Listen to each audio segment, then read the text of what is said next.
حضور علیہ الصلاۃ والسلام احد کی طرف لشکر کے ساتھ روانہ ہوئے اور مقام مشہود پر پہنچ کر فجر کی نماز ادا کی۔ حضور علیہ الصلاۃ والسلام دشمن کے بالکل قریب تھے اور دونوں ایک دوسرے کو دیکھ رہے تھے۔ میدان جنگ میں عبداللہ بن ابی نے بغاوت کر دی اور 300 افراد کو لے کر یہ کہتا ہوا واپس چلا گیا کہ ہم نہیں سمجھتے کہ کیوں اپنی جان دیں۔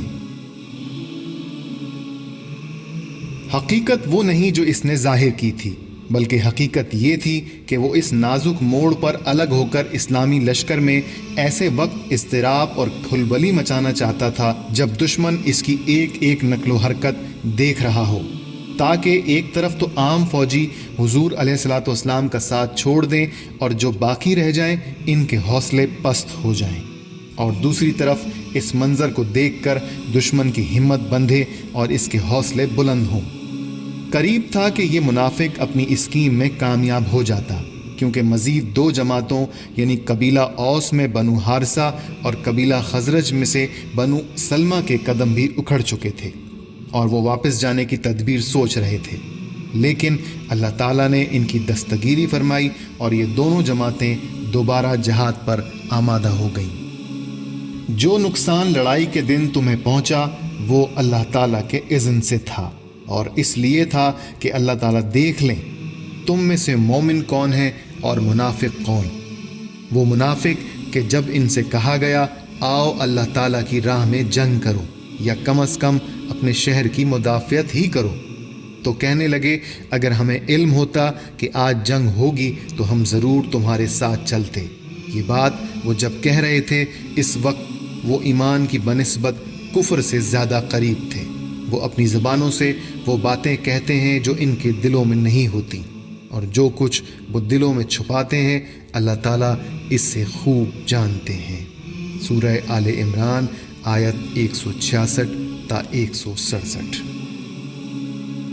اس بغاوت اور واپسی کے بعد حضور علیہ الصلاۃ والسلام نے بچے ہوئے لشکر کے ساتھ، جس کی تعداد 700 تھی، دشمن کی طرف پیش قدمی فرمائی۔ دشمن کا پڑاؤ حضور علیہ الصلاۃ والسلام کے درمیان اور احد کے درمیان کئی سمتوں سے حائل تھا، اس لیے حضور علیہ الصلاۃ والسلام نے فرمایا کوئی ہے جو ہمیں دشمنوں کی نظروں میں آئے بغیر راستے سے گزار دے؟ جواب میں ابو خیثمہ نے عرض کیا یا رسول اللہ علیہ الصلاۃ والسلام میں اس خدمت کے لیے حاضر ہوں۔ پھر ایک مختصر راستہ اختیار کیا اور مشرکین کی نظروں سے بچاتے ہوئے لشکر کو احد کی گھاٹی میں لے گیا۔ حضور علیہ الصلاۃ والسلام نے اس جگہ لشکر کا کیمپ لگوایا۔ سامنے مدینہ تھا، پیچھے احد کا بلند ترین پہاڑ۔ اس طرح دشمن کا لشکر مسلمانوں اور مدینے کے درمیان حد فاصل بن گیا۔ یہاں پہنچ کر حضور علیہ الصلاۃ والسلام نے لشکر کی ترتیب و تنظیم قائم فرمائی اور جنگی نقطہ نظر سے اسے کئی صفوں میں تقسیم فرمایا۔ ماہر تیر اندازوں کا ایک فوجی دستہ بھی منتخب فرمایا جو 50 تیر اندازوں پر مشتمل تھا۔ ان کی کمان حضرت عبداللہ بن جبیر بن نعمان انصاری کے سپرد کی، اور انہیں وادی قناطہ کے جنوبی کنارے پر واقع ایک چھوٹی سی پہاڑی پر جو اسلامی لشکر کے کیمپ سے کوئی 150 میٹر جنوب مشرق میں واقع ہے تعینات فرمایا۔ حضور علیہ الصلاۃ والسلام نے تیر انداز کمانڈروں کو ہدایت دیتے ہوئے فرمایا شہ سواروں کو تیر مار کر ہم سے دور رکھو، وہ پیچھے سے ہم پر حملہ نہ کریں، ہم جیتیں یا ہاریں تم اپنی جگہ پر رہنا، تمہاری طرف سے ہم پر حملہ نہ ہونے پائے۔ پھر حضور علیہ الصلاۃ والسلام نے تیر اندازوں کو مخاطب کر کے فرمایا ہماری پشت کی حفاظت کرنا، اگر دیکھو ہم مارے جا رہے ہیں تو ہماری مدد کو نہ آنا، اور اگر دیکھو کہ مجاہدین مال غنیمت لے رہے ہیں تو تم ان کے ساتھ شریک نہ ہونا۔ ان فوجی احکامات و ہدایات کے ساتھ اس فوجی دستے کو اس پہاڑی پر متعین فرما کر حضور علیہ الصلاۃ والسلام نے احد میں وہ شگاف بھی بند فرما دیا جس سے مشرکین اس طرف پہنچ سکتے تھے اور قریش مسلمانوں کو نرغے میں لے سکتے تھے۔ باقی لشکر کی ترتیب یہ تھی کہ میسرا پر حضرت منظر بن عمرو مقرر ہوئے اور میمنہ پر حضرت زبیر بن عوام اور ان کا معاون حضرت مقداد بن اسود کو بنایا۔ حضرت حمزہ کو اس حصہ فوج کی کمان ملی جو زرہ پوش نہیں تھے۔ اس ترتیب کے علاوہ صف کے اگلے حصے میں ممتاز اور منتخب بہادر لوگوں کی ڈیوٹی لگائی گئی۔ قریش کو بدر میں تجربہ ہو چکا تھا، اس لیے انہوں نے ترتیب سے صف آرائی کی۔ میمنہ پر خالد بن ولید کو مقرر کیا، میسرہ اکرمہ بن ابو جہل کو دیا۔ سواروں کا دستہ صفوان بن امیہ کی کمان میں تھا جو قریش کا مشہور رئیس تھا۔ تیر اندازوں کے دستے الگ تھے جن کا افسر عبداللہ بن ابی ربیعہ تھا۔ طلحہ بن ابی طلحہ علم بردار تھا۔ اس کے بعد دونوں فریق بالکل آمنے سامنے اور قریب آ گئے اور لڑائی شروع ہو گئی۔ جنگ میں ہلاک ہونے والا پہلا آدمی مشرکین کا علم بردار طلحہ بن ابی طلحہ ابدری تھا۔ یہ شخص قریش کا نہایت بہادر شاہ سوار تھا۔ یہ اپنے اونٹ پر سوار ہو کر نکلا اور اس نے مقابلے کی دعوت دی۔ اس کی حد سے بڑھی ہوئی شجاعت کے سبب صحابی مقابلے میں نہیں آئے۔ حضرت علی تیزی سے آگے بڑھے اور فرمایا، ہاں میں یہ کام کر دیتا ہوں۔ اس کے ساتھ ہی حیدری تلوار بجلی کی طرح لہرائی اور طلحہ بن ابی طلحہ ابدری کا سر تن سے جدا ہو گیا۔ اب عام جنگ شروع ہو گئی۔ حضرت حمزہ، حضرت علی اور حضرت ابو دجانہ شجاعت و دلیری سے مقابلہ کرتے ہوئے مشرکین کی صفیں الٹ دیں۔ حضرت حمزہ، حضرت علی اور حضرت ابو دجانہ عرب کے مشہور پہلوان تھے۔ حضور علیہ الصلوۃ والسلام نے دست مبارک میں تلوار لے کر فرمایا، اس کا حق کون ادا کرے گا؟ اس سعادت کے لیے دفعتاً بہت سے ہاتھ بڑھے، لیکن یہ اعزاز حضرت ابو دجانہ کے نصیب میں تھا۔ اس اعزاز نے انہیں مست و بے خود کر دیا۔ سر پر سرخ رومال باندھے اور اکڑتے ہوئے فوج سے نکلے۔ حضور علیہ الصلوۃ والسلام نے ارشاد فرمایا، یہ چال اللہ تعالیٰ کو سخت ناپسند ہے، لیکن اس وقت پسند ہے۔ حضرت ابو دجانہ دشمن کی صفوں کو الٹتے اور شکست دیتے ہوئے آگے بڑھے، یہاں تک کہ ہندا تک پہنچ گئے۔ باوجودیہ کہ اس وقت ہندا اس جنگ میں بڑھ چڑھ کر حصہ لے رہی تھی اور ہر لحاظ سے قتل کی مستحق تھی، مگر ابو دجانہ نے اس کے سر پر سے تلوار رکھ کر اٹھا لی۔ انہوں نے اس بات کو گوارا نہیں کیا کہ حضور علیہ الصلوۃ والسلام کی تلوار سے کسی عورت کا خون کیا جائے۔ جنگ احد میں نامی گرامی کفار ہلاک ہوئے اور ان کی صفیں درہم برہم ہو گئیں۔ جوش اور غیرت کے لیے دف بجا بجا کر اشعار سنانے والی قریشی عورتیں کفار کی شکست دیکھ کر بھاگنے پر مجبور ہو گئیں۔ قریش کا جھنڈا جب زمین پر گر گیا اور دوسرا کوئی مشرک اسے نہیں اٹھا سکا تو فوج کے حوصلے پست ہو گئے اور وہ اپنے سپاہیوں کی لاشیں چھوڑ کر فرار ہو گئے۔ قریش کا سیاہ فام وحشی موقع کی تلاش میں تھا۔ اس نے لالچ میں حضرت حمزہ کو ڈھونڈ لیا اور ان کی طاق میں بیٹھ گیا۔ حضرت حمزہ بڑی دلیری سے تلوار چلا رہے تھے۔ وحشی کو ان کا سامنا کرنے کی جرت نہیں ہوئی۔ وحشی نے جب دیکھا کہ حضرت حمزہ کی پشت اس کی طرف ہے تو اس نے اپنا نیزہ اتنی قوت سے ان کی طرف پھینکا کہ نیزہ سینے کے پار ہو گیا اور حضرت حمزہ کی روح پرواز کر گئی۔ انا للہ و انا الیہ راجعون۔ جب ہندا نے یہ سنا کہ حضرت حمزہ وحشی کے ہاتھوں شہید ہو چکے ہیں تو اس نے اسی لمحے نہ صرف یہ کہ وحشی کو آزاد کر دیا بلکہ میدان جنگ میں کھڑے کھڑے اپنے کنگن اور ہار اتار کر اسے بخش دیے اور ایک تیز دھار چاقو سے حضرت حمزہ کا پیٹ چاک کر کے جگر نکال کر چبانا شروع کر دیا۔ پھر اس نے ان کے ناک اور کان کاٹے۔ ہندا نے اس پر ہی اکتفا نہیں کیا بلکہ قریب پڑی ہوئی مسلمانوں کی لاشوں کے کان اور ناک کاٹ کر ڈوری میں پرو کر ہار بنایا اور گلے میں ڈال کر وحشیانہ رقص کیا۔ ہندا کے علاوہ قریش کی ایک اور عورت سلافہ بن سعد بھی میدان جنگ میں وارد ہوئی۔ درندہ صفت سلافہ بن سعد اس مسلمان شہید کا سر کاٹ کر لے گئی جس نے جنگ بدر میں اس کے بیٹے کو قتل کیا تھا۔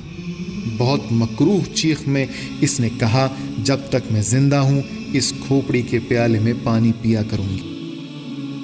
لڑائی ختم ہونے کے بعد حضور علیہ الصلوۃ والسلام نے دیکھا کہ چچا کا پیٹ اور سینہ چاک ہے اور کلیجہ چبا کر پھینک دیا گیا ہے اور مسلمانوں کی لاشوں کے کان اور ناک بھی کٹے ہوئے ہیں، تو حضور علیہ الصلوۃ والسلام بے انتہا غمگین ہوئے۔ حضرت حمزہ کی شہادت سے مسلمانوں کو ناقابل تلافی نقصان پہنچا۔ اس کے باوجود جنگ میں مسلمانوں کا پلہ بھاری رہا۔ مسلمانوں نے ایسی جواں مردی سے مقابلہ کیا کہ مشرکین کے حوصلے پست ہو گئے اور ان کی قوت بازو جواب دے گئی۔ جن تیر اندازوں کو حضور علیہ الصلوۃ والسلام نے متعین فرمایا تھا، انہوں نے بھی جنگ میں بڑا اہم کردار ادا کیا۔ کئی شہسوار خالد بن ولید کی قیادت میں اور ابو عامر فاسق کی مدد سے مسلمانوں کی پشت تک پہنچ گئے اور ان کی صفوں میں کھلبلی مچا کر بھرپور شکست سے دوچار کرنے کے لیے 3 بار حملے کیے، لیکن مسلمان تیر اندازوں نے انہیں اس طرح تیروں سے چھلنی کر دیا کہ ان کے تینوں حملے ناکام ہو گئے۔ کچھ دیر تک شدید جنگ ہوتی رہی اور چھوٹا سا اسلامی لشکر جنگ پر پوری طرح حاوی رہا۔ بالآخر مشرکین کے حوصلے پست ہو گئے، ان کی صفیں منتشر ہو گئیں۔ ایسا محسوس ہوتا تھا کہ 3000 مشرکین کو 700 نہیں بلکہ 30,000 مسلمانوں کا سامنا ہے۔ مسلمان ایمان و یقین اور جاں بازی و شجاعت کی تصویر بنے ہوئے تھے۔ مشرکین کو شکست ہو گئی تو فوج نے واپسی کی راہ لی۔ مسلمانوں نے تعاقب جاری رکھا۔ تعاقب کی شدت کا یہ عالم تھا کہ مشرکین بہت دور تک پسپا ہو گئے اور مسلمان مال غنیمت جمع کرنے لگے۔ لیکن اسی وقت جبکہ یہ مختصر سا اسلامی لشکر اہل مکہ کے خلاف تاریخ کے اوراق پر ایک اور شاندار فتح لکھ رہا تھا، تیر اندازوں کی اکثریت نے ایک ایسی خوفناک غلطی کی جس کی وجہ سے جنگ کا پانسا پلٹ گیا اور حضور علیہ الصلوۃ والسلام کو تکلیف پہنچی۔ حضور علیہ الصلوۃ والسلام نے تیر اندازوں کو فتح ہو یا شکست، ہر حال میں اپنی پہاڑی مورچوں پر قائم رہنے کی سخت تاکید کی تھی۔ لیکن ان ساری تاکیدی احکامات کے باوجود جب انہوں نے دیکھا کہ مسلمان غنیمت لوٹ رہے ہیں تو ان پر دنیا کا اثر غالب آ گیا۔ چنانچہ بعض نے بعض سے کہا، غنیمت غنیمت، تمہارے ساتھی جیت گئے، اب کس بات کا انتظار ہے؟ یہ آواز سنتے ہی ان کے کمانڈر عبداللہ بن جبیر نے انہیں حضور علیہ الصلوۃ والسلام کے احکامات یاد دلائے اور کہا، کیا تم بھول گئے کہ حضور علیہ الصلوۃ والسلام نے تمہیں کیا حکم دیا ہے؟ لیکن غالب اکثریت نے ان کی کوئی بات نہیں سنی۔ 40 تیر اندازوں نے اپنے مورچے چھوڑ دیے اور مال غنیمت کے لیے لشکر میں شامل ہو گئے۔ اس طرح مسلمانوں کا ایک اہم مورچہ خالی ہو گیا اور وہاں صرف عبداللہ بن جبیر اور ان کے 9 ساتھی باقی رہ گئے، جو اس عزم کے ساتھ اپنے مورچوں میں رہے کہ یا تو انہیں اجازت مل جائے گی یا وہ اپنی جان اللہ تعالیٰ کے لیے قربان کر دیں گے۔ خالد بن ولید نے اس موقع سے فائدہ اٹھایا اور اسلامی لشکر کی پشت پر جا پہنچے۔ پہاڑی مورچوں پر موجودہ چند مسلمان جنہوں نے مورچہ نہیں چھوڑا تھا، مشرکین کا مقابلہ نہیں کر سکے۔ حضور علیہ الصلوۃ والسلام کی ہدایت کے خلاف اس عمل سے مشرکین نے بھرپور فائدہ اٹھایا۔ مشرک فوج کا جھنڈا ایک عورت نے اٹھا کر ہوا میں بلند کر دیا اور مشرکین کی پسپا فوج واپس لوٹ آئی اور مسلمان چاروں طرف سے مشرکین کے نرغے میں آ گئے۔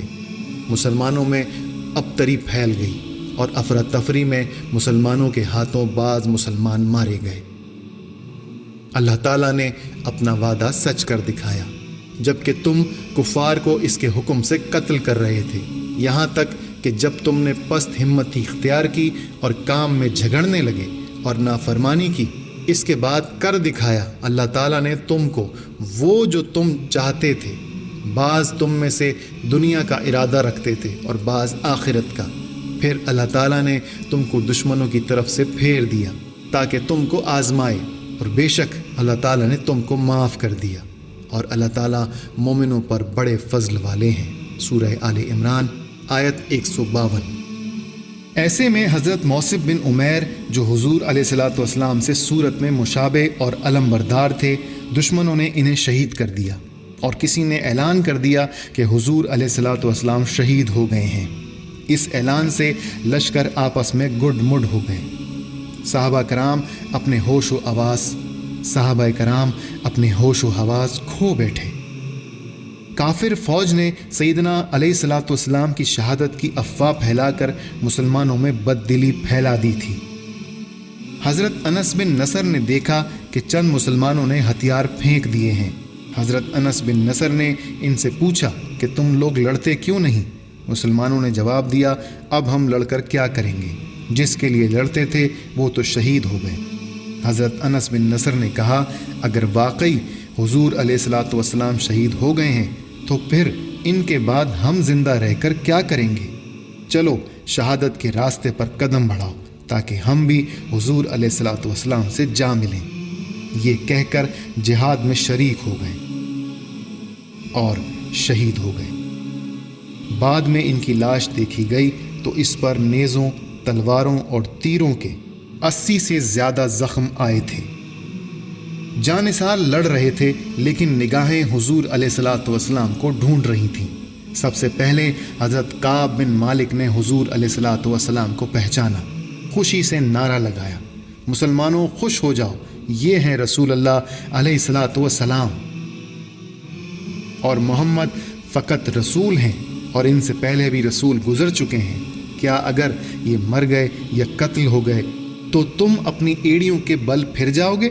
اور جو اپنی ایڑیوں کے بل پھرے گا تو ہرگز وہ اللہ کو نقصان نہیں پہنچا سکتا، اور عنقریب اللہ شکر گزاروں کو اچھا بدلہ دے گا۔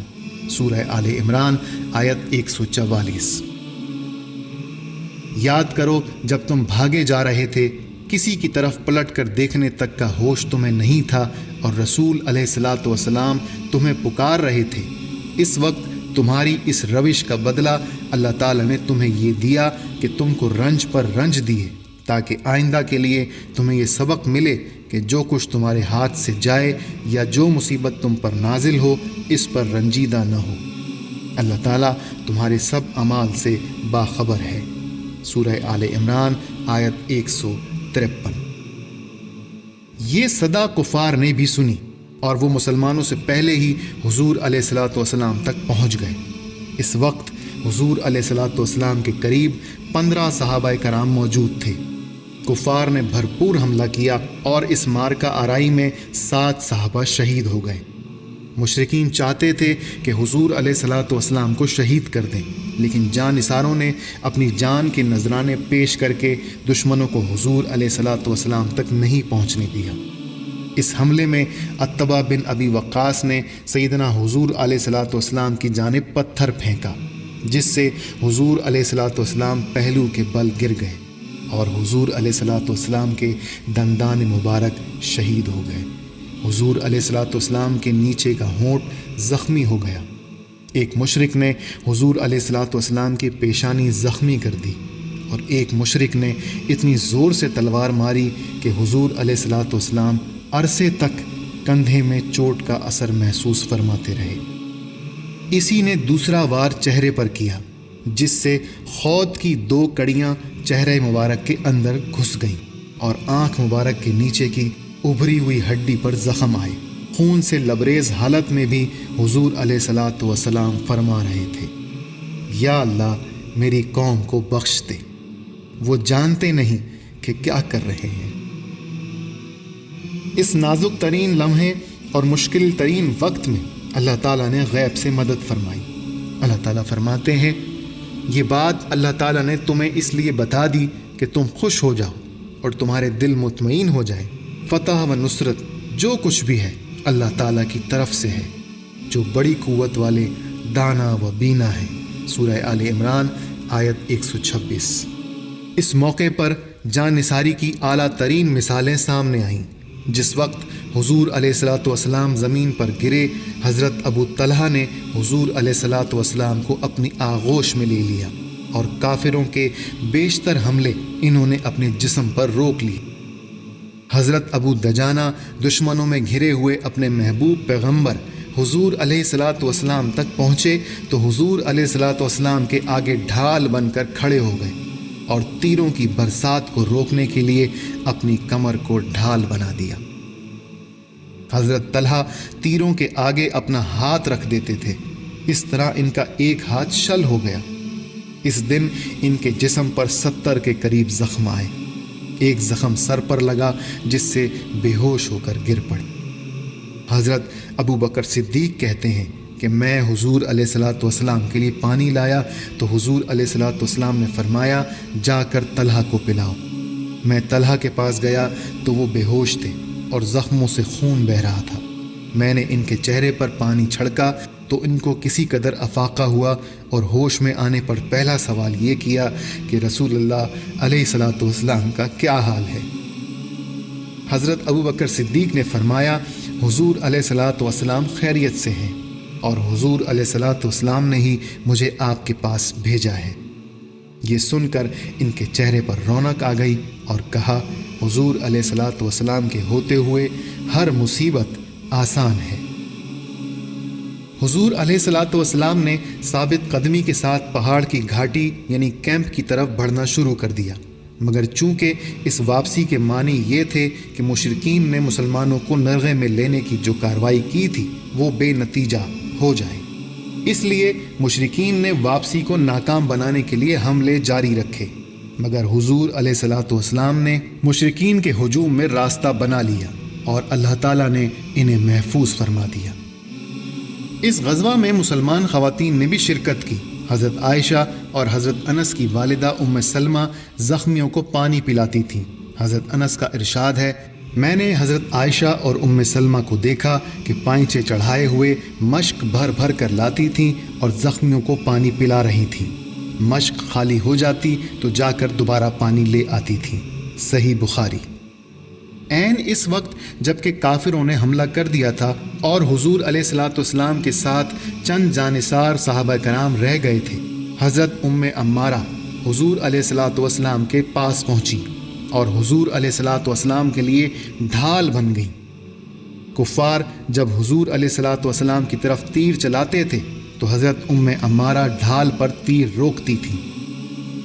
ابن قمیہ جب دوڑتا ہوا حضور علیہ الصلوۃ والسلام کے پاس پہنچ گیا تو حضرت ام عمارہ نے آگے بڑھ کر اس کے وار کو روکا، جس سے ان کے کندھے پر زخم آ گیا اور ام عمارہ نے ابن قمیہ کے تلوار ماری، لیکن وہ دوہری زرہ پہنے ہوئے تھا، اس لیے وار کارگر نہیں ہوا۔ جب حضور علیہ الصلوۃ والسلام گھاٹی میں اپنی قیام گاہ میں پہنچ گئے تو مشرکین نے مسلمانوں کو شکست دینے کی آخری کوشش کی۔ ابو سفیان اور خالد بن ولید کی قیادت میں مشرکین نے پیش قدمی کی۔ حضور علیہ الصلوۃ والسلام نے دعا فرمائی یا اللہ ہمیں فتح نصیب فرمائیے۔ پھر حضرت عمر اور مہاجرین کی ایک جماعت نے لڑ کر انہیں پہاڑ سے نیچے اترنے پر مجبور کر دیا۔ مکہ جانے سے پہلے ابو سفیان کوہ احد پر چڑھا اور باآواز بلند پکارا کیا تم لوگوں میں محمد علیہ الصلوۃ والسلام موجود ہیں؟ مسلمانوں نے کوئی جواب نہیں دیا۔ ابو سفیان نے پوچھا کیا ابو قحافہ کا بیٹا ابو بکر تم میں موجود ہے؟ لیکن کوئی جواب نہیں ملا۔ اس نے پھر آواز دی کیا تم میں عمر بن خطاب موجود ہیں؟ مگر اس کا بھی کوئی جواب نہیں آیا۔ تو خوش ہو کر اپنے ساتھیوں سے مخاطب ہوا یہ تینوں تو رخصت ہوئے، اگر ان میں سے کوئی زندہ ہوتا تو جواب ضرور دیتا۔ یہ سن کر حضرت عمر سے ضبط نہیں ہو سکا، انہوں نے کڑک کر جواب دیا اے خدا کے دشمن، جن لوگوں کا تو نے ذکر کیا وہ سب زندہ ہیں اور اللہ تعالیٰ نے تیرے رنج و علم کا سامان ابھی باقی رکھ چھوڑا ہے۔ ابو سفیان نے یہ سن کر نعرہ لگایا الا حبل، اے حبل تو اونچا ہے۔ حضور علیہ الصلوۃ والسلام کے حکم پر حضرت عمر نے جواب دیا اللہ تعالیٰ ہی سب سے اعلیٰ اور بزرگ و برتر ہیں۔ ابو سفیان واپس جاتے ہوئے کہنے لگا آئندہ سال بدر میں پھر تم لوگوں سے مقابلہ ہوگا۔ حضور علیہ الصلوۃ والسلام نے ایک صحابی سے ارشاد فرمایا کہہ دو ٹھیک ہے، اب یہ بات ہمارے اور تمہارے درمیان طے رہی۔ غزوہ احد میں تیر اندازوں کی وجہ سے مسلمانوں کو جو شکست ہوئی تھی، اس کی وجہ سے مشرکین اور منافقین کی ہمتیں بڑھ گئی تھیں۔ وہ سوچ رہے تھے کہ ہم مسلمانوں کو شکست دینے میں کامیاب ہو جائیں گے۔ حضور علیہ الصلوۃ والسلام کی شہادت کی افواہ مدینہ پہنچی تو وہاں سے حضرت سیدہ فاطمہ اور متعدد خواتین بے تاب ہو کر احد کی طرف چل پڑی۔ حضرت فاطمہ نے اپنے پیارے ابا جان کو زندہ سلامت دیکھا تو دوڑ کر گلے لگ گئیں، پھر علاج معالجے کی طرف متوجہ ہوئیں۔ حضرت علی پانی لائے اور زخموں پر ڈالنا شروع کیا۔ حضرت فاطمہ نے اپنے ہاتھوں سے زخم دھوئے، صاف کیے، مگر خون نہیں رکا۔ آخر حضرت فاطمہ نے چٹائی کا ایک ٹکڑا جلایا اور اس کی راکھ زخموں پر چپکا دی۔ یہ تدبیر کارگر ثابت ہوئی اور خون نکلنا بند ہو گیا۔ مشرکین کے واپس چلے جانے کے بعد مسلمانوں کو حکم ملا کہ اپنے تمام شہداء اور زخمیوں کی خبر گیری کی جائے۔ مسلمانوں کے 70 آدمی شہید ہوئے، ان کی تدفین کی گئی۔ اللہ تعالیٰ فرماتے ہیں، جو لوگ اللہ کی راہ میں شہید کیے گئے ہیں ان کو ہرگز مردہ نہ سمجھیں، بلکہ وہ زندہ ہیں اپنے رب کے پاس، رزق پاتے رہتے ہیں۔ اللہ تعالیٰ نے اپنا فضل جو انہیں دے رکھا ہے اس سے بہت خوش ہیں اور خوشیاں منا رہے ہیں۔ ان لوگوں کی بابت جو اب تک ان سے نہیں ملے ان کے پیچھے ہیں، اس پر کہ انہیں نہ کوئی خوف ہے اور نہ وہ غمگین ہوں گے۔ سورہ آل عمران آیت 169 تا 170۔ جنگ احد میں مسلمانوں کو پہنچنے والے نقصان کے باعث یہودیوں نے پروپیگنڈا شروع کر دیا۔ یہودیوں نے لوگوں سے کہا اگر محمد علیہ الصلاۃ والسلام اللہ تعالیٰ کے رسول ہوتے تو انہیں شکست نہیں ہوتی۔ اس موقع پر اللہ تعالیٰ نے فرمایا، بہت سے نبیوں کے ہم رکاب ہو کر بہت سے اللہ والے جہاد کر چکے ہیں، انہیں بھی اللہ کی راہ میں تکلیفیں پہنچیں، لیکن نہ تو انہوں نے ہمت ہاری، نہ سست رہے اور نہ مروب ہوئے، اور اللہ صبر کرنے والوں کو چاہتا ہے۔ سورہ آل عمران آیت 146۔ یہ جنگ مسلمانوں کے لیے ایک مستقل سبق کی حیثیت رکھتی ہے۔ غزوہ احد میں مسلمانوں نے اللہ تعالیٰ کے بجائے کثرت تعداد اور اسباب کے بھروسے میں حضور علیہ الصلاۃ والسلام کی واضح رائے کے برعکس مشورہ کیا، اور مال غنیمت کی محبت میں حضور علیہ الصلاۃ والسلام کے واضح فرمان کی حکم عدولی کر کے فتح کو وقتی شکست میں بدل دیا۔ یہ لمحہ فکر و عمل ہے۔ مشرکین کو اس امر کا پورا موقع حاصل ہو گیا تھا کہ احد میں مسلمانوں کا قلعہ کما کر دیں، کیونکہ مسلمان بے بس ہو کر ان کے گھیرے میں آ چکے تھے۔ لیکن حضور علیہ الصلاۃ والسلام نے مشرکین کے حلقے کو توڑ ڈالا اور اپنی 90% فوج کو صحیح سلامت بچا لائے، اور مشرکین کچھ نہیں کر سکے۔ یہ ان کی بہت بڑی شکست ہے۔ تاریخ اس بات کی شاہد ہے کہ جب بھی کسی لشکر کو شکست ہوئی تو فاتح لشکر مفتوح کے فوجی کیمپ پر ضرور قابض ہوا، جبکہ یہاں ایسی کوئی صورت نہیں تھی۔ مشرکین کا لشکر مسلمانوں کے کیمپ پر قابض نہیں ہو سکا۔ مشرکین اچانک حملے کی وجہ سے مسلمانوں کا بھاری جانی نقصان کرنے میں تو کامیاب ہو گئے، لیکن کسی مسلمان کو قیدی نہ بنا سکے، اور نہ ہی مشرکین مسلمانوں سے کسی قسم کا بھی مال غنیمت حاصل کر سکے، جو کہ بصورت فتح لازمی امر ہے۔ غزوہ احد نے مسلمانوں کے انفرادی کردار کو روز روشن کی طرح عیاں کر دیا۔ صحابہ کرام میں سے ہر ایک نے حضور علیہ الصلاۃ والسلام سے جس والہانہ محبت و عقیدت کا مظاہرہ کیا اور جس شادمانی سے حضور علیہ الصلاۃ والسلام کی حفاظت کے لیے موت کی آغوش کو پسند کیا، اس کی مثال نہیں ملتی۔ اگر اسے تاریخ کا زرعی باب کہیں تو بجا ہے، جس پر امت بجا طور پر رہتی دنیا تک فخر کرتی رہے تو کم ہے۔